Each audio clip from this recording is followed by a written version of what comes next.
نه تنها آمریکایی ها موفق نبودند، بلکه من فکر میکنم در برابر تروریسم و ادعایی که اونها میکنن ما تروریسم در افغانستان شکست دادیم، به کلی ناکام شدن، شکست خوردن و شکستی اونها خیلی مفتضحانه و رقتبار بود.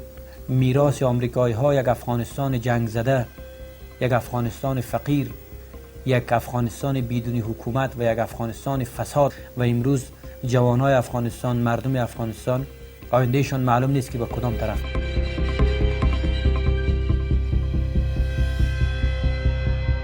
وزارت خارجه آمریکا، ریاست جمهوری آمریکا و وزارت دفاع و استخبارات آمریکا دیدگاه‌های متفاوتی نسبت به افغانستان داشتند.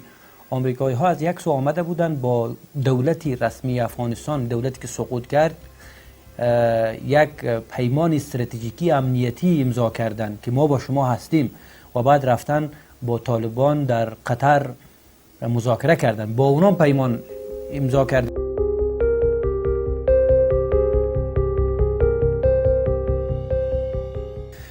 منافع آمریکا در سال 2001 ایجاب میکرد که وارد افغانستان شود.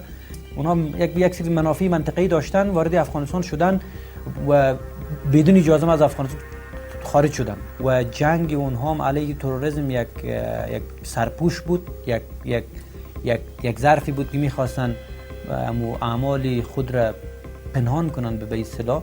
هدف عمده آمریکا از حمله به افغانستان از بین بردن تروریست ها نبوده. هیچ اصلا منافع افغانستان، حمایت مبارزه با تروریسم و مسائل دیگه جنبه های بسیار مطرح نبوده به اینجا. اونا میخواستن که به اهداف منطقیشون برسن، اما با شکست و با خروجی غیر مسئولانه‌ای که از افغانستان داشتن، همه اهدافشون نقش بر آب شده. اول که از دید آمریکایی ها تروریست و تروریسم یک تعریف مشخص تا حال نداره. آمریکایی ها میگن هر کس منافع ما را به خطر بیاندازه او تروریست است.